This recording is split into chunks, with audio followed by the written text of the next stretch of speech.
Today on Town Hall. I slowly shifted the focus to I want to be the best leader I can be. But in order to do that, I have to prioritize my health first.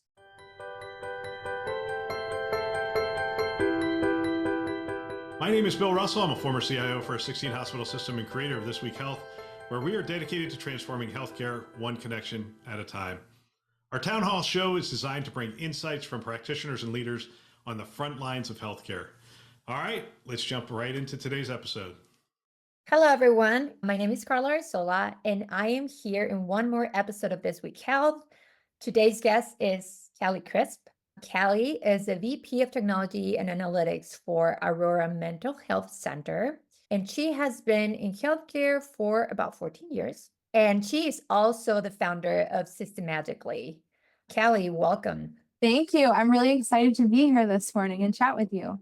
Oh, 100%. Thank you for the time. Super appreciated. I want to talk about your career as a technologist, but also as an entrepreneur, because you have done something phenomenal and I really want to dig into it. And we were just saying, I had some questions for you. And then yesterday I saw an article that was published in Chronic Boss Collective and I just loved it. And I'm like, okay, we need to pivot and talk about that. So I quickly sent you, I'm like, hey, a little bit of change in plan. And so thank you for that. I appreciate it. But why don't we start with a quick introduction? Yeah, absolutely. So I've been working in the IT space of community-based mental health for about 14 years now. I fell in love with this space as soon as I realized how much everybody you work with cares about what we're doing. It doesn't matter if they're a direct care provider or if they're on the administrative side. Everybody in this space is here because they have a personal connection or a reason to do the work that they're doing for family, friends, community. And with that, going up through different levels of leadership, I've been able to interact with all kinds of individuals. And I saw a lot of the same things that I was seeing in the health advocacy work that I was doing. And it really transformed my kind of leadership style to be very focused on people and are they thriving in life? Because I want people to be happy, which probably seems silly in some ways, but you spend so much time at work and you spend all of your time with your health. And so anything we can do as leaders in the workplace to make that experience better for others has just been really important to me. And then outside of work and health fun stuff, I have a little dog named Biscuit. He's an adorable little troublemaker, and I'm an auntie and just generally enjoy trying new things and expanding my hobbies constantly. Thank you for the introduction. That's super sweet. You and I met at a conference, ironically in Atlanta, and we live in the same city. So Yes. it just tells you how small is the world because we end up meeting somewhere else, even though we live here in Denver. And so I was so happy. And we were sitting in the same table, which was crazy. Yes. I was like, wait, what? So anyway, super excited about this conversation. So there's a lot of things that I learned about you when we were sitting at the table. And it prompted me to say, hey, why don't we get together and talk about more? Because what you're doing outside of your job, it's amazing. And so I'm going to take a step back. So I was talking about the article that I wrote yesterday. And so you have a chronic condition and you talk about that. So you said, my illness has made me the leader I am today, and it is my responsibility to take others with me. And then you call yourself the chronic boss. Is that right? That's the name of the networking community that I joined. It's the Chronic Boss Collective, and it's full of people that have some sort of chronic illness condition. Gotcha. Okay. Thank you for the clarification. And then in the article, you talk about your journey and you said that it provided you with the fuel to promote corporate wellness. And as a result, you established Systemagically. That's correct. Okay. And then, so walk us through your journey in terms of how this chronic condition impacted your life. Interestingly, I was very fortunate, especially about 20 years ago now, to have gotten a diagnosis very early on. So when I was about 17, 18 years old, I received my first of my collection of chronic illnesses, I call them, of endometriosis and PCOS at the same time. And at that time, the average diagnosis period was 10 to 12 years. So the fact that I got diagnosed in under a year was mind blowing. But I was also given some fairly large diagnoses with almost no tools in my tool belt at that point in life to deal with them. And as you would imagine, having a chronic pain disorder and various other things, I started down a somewhat self-destructive path in life. And my saving grace was that I've loved working. I joke with my friends that I think that I was born wanting to be a CEO. And I just love learning about organizations, and I love process, and I love making things better is how my brain thinks about it. And so the two kind of came together when I came into the community-based mental health space a little bit after college and started just hearing all of these things about behavioral health and substance use that were not even in my zone of awareness at that point in my life until I started working there. And then I started listening and being like, oh, maybe I could benefit from what we do here. And so I started my own behavioral health journey. And with that, I dabbled in different health communities really over this entire journey. And one of the things I didn't ever quite resonate with was the stuckness that can happen. But then I began to see, why is the stuckness happening? And it was because people were being referred to different things piecemeal instead of this holistic picture of your mental health with your physical health all together. And the more exposure I got to that, and the more I had my own experiences with health in the workplace and the ebbs and flows, and seeing everybody I interacted with, I realized, who isn't struggling with trying to balance their health while they're trying to have their careers? And I kept seeing so many people who felt like their career was getting the brakes slammed on, or they couldn't do it because a standard workplace is go, and with chronic illness, you can't do that. It's an ebb and a flow. And so sometimes it's full speed ahead, and sometimes it's no, I need a break and I need to pause. And so throughout that journey, I realized that whenever I showed up not taking care of my health first, because for a long time I was extremely focused on, I need to make money and I need to make sure I have health care, because if something happens, how am I going to take care of myself? But in doing that, I focused on work inappropriately. And then I realized that then I was showing up poorly for people that I was trying to help. And so over time, I slowly shifted the focus to, I want to be the best leader I can be. But in order to do that, I have to prioritize my health first. And I believe that everybody should be prioritizing their work. I love a cheesy quote, and you can't pour into others from an empty cup, right? And so that's where you've got to center your health, and then everything else can start moving around that as you get better control over that. So that's how it wove the two together, is being able to see the experience from in the workplace on the system side, and being in health advocacy groups and interacting with others with similar conditions to myself, being like, oh, there's a way we could connect the two here. I love that you said that, because you talk about your ups and downs. And like you said, you wanted to show it up 100%, but you couldn't. And those are things that we can't control and people don't understand. And you said sometimes that forces you to put, whether it is your career on hold, which you were saying, I love working and you wanted to thrive. You just couldn't, like you just couldn't. And then I love that you said also, don't let anybody convince you that your health should block your potential. And then you said, seek out environments that value you as a whole person. And so this is what prompting you, you say, to continue to pursue your career in IT leadership. Yes. And then also you mentioned something super interesting. You said that there is a correlation between chronic illness, substance abuse, and mental health. Why is this? Just walk us through this. Yeah. And obviously, this is from my own experience and why I believe this. And there's a couple reasons, and they all flow together.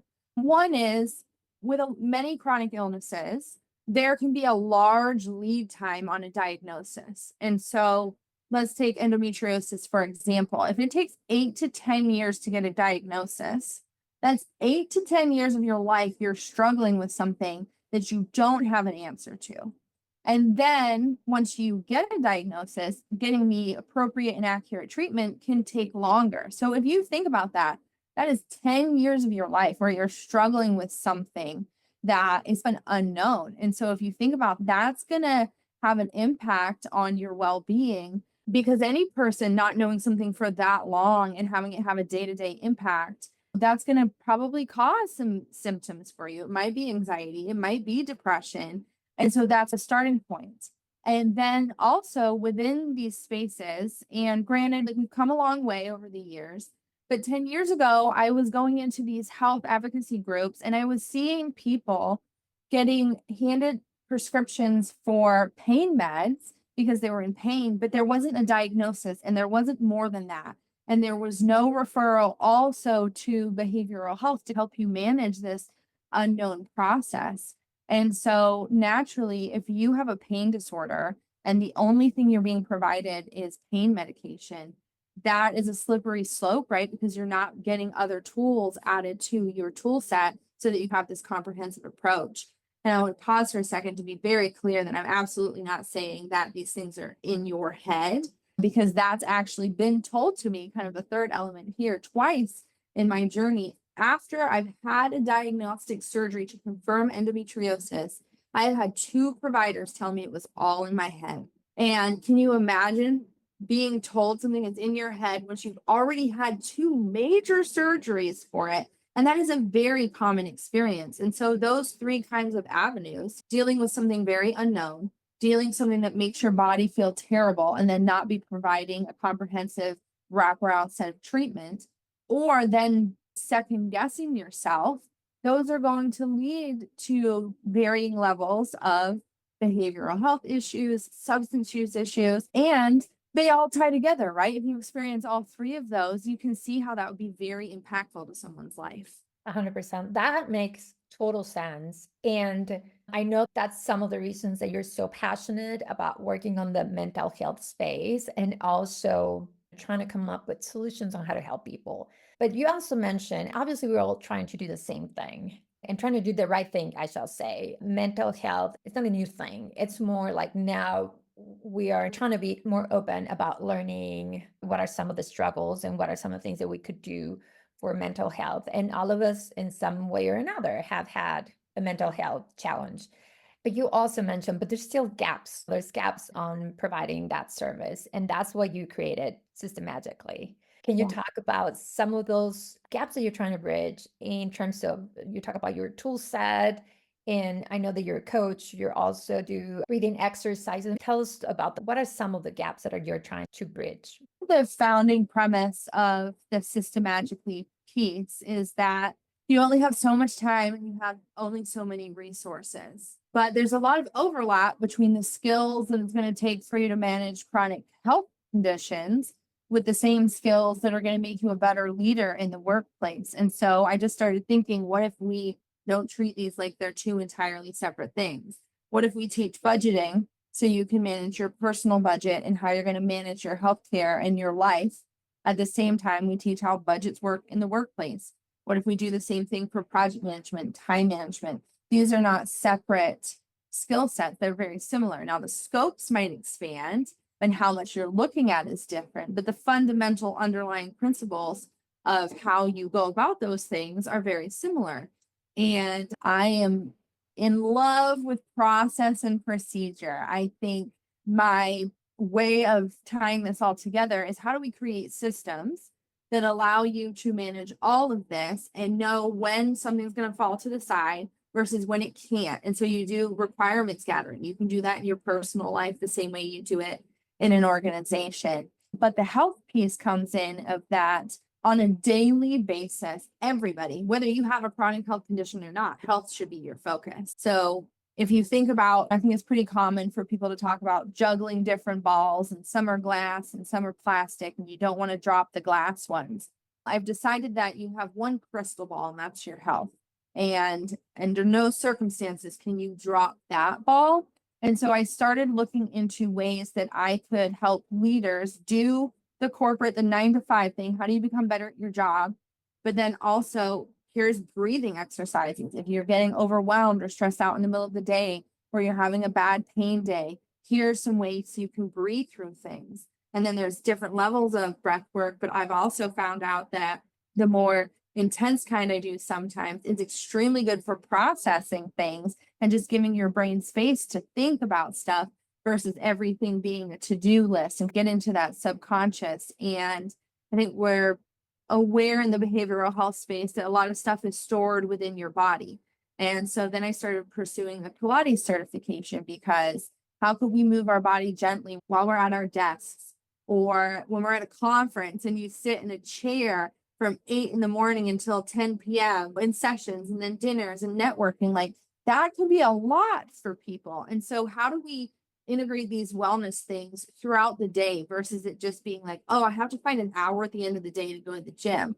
Well, you're alive for 24 hours in a day. And so how do we bring it in throughout our workday? And then how do we demonstrate that back to our staff? Because I think that you as a leader have to demonstrate that it's okay to take care of yourself and let them know it's okay to do that too. So I personally am a mad oversharer, because I want people to know, hey, I'm going to therapy. I'm going to the doctor's office. I'm going to take a walk right now on this meeting because I need some fresh air, and just really trying to lead by example and then help other leaders who are really wanting their staff to be well taken care of. Because, fun fact, there's a lot of literature out there that the healthier your employees are, the more they feel taken care of in community, the more productive they are. And so I'm fully aware that we have to balance the fact that we are businesses that need to bring in revenue. But I think the way we can tackle this is making sure our employees feel empowered and healthy, because then they're going to do their best to help the organization succeed. I love what you're saying, because I am 100% believer of that. Our lives are not just work. There's a lot of things going on behind the curtains, things that we don't see. And like you said, it's very important that we understand the people that we work with and provide that space to be for whatever they need, whether it's I have to go to the doctor, I'm just feeling overwhelmed, or I have to take my child to an event, or whatever it is. I feel like before, taking time for those spaces was very stigmatized. Oh my God, here goes another hour. And how long is it going to take you? And productivity. And I do believe that providing those spaces for people, that just makes them feel less stressed and more engaged as well. We as leaders understand that people have a life on the other side. And I agree with you. It's extremely important to provide those spaces for people. So I'm so glad that you're saying that. And aside of all the other things that you're building and providing leaders with those tools so they can have a holistic approach into their professional life. Yeah.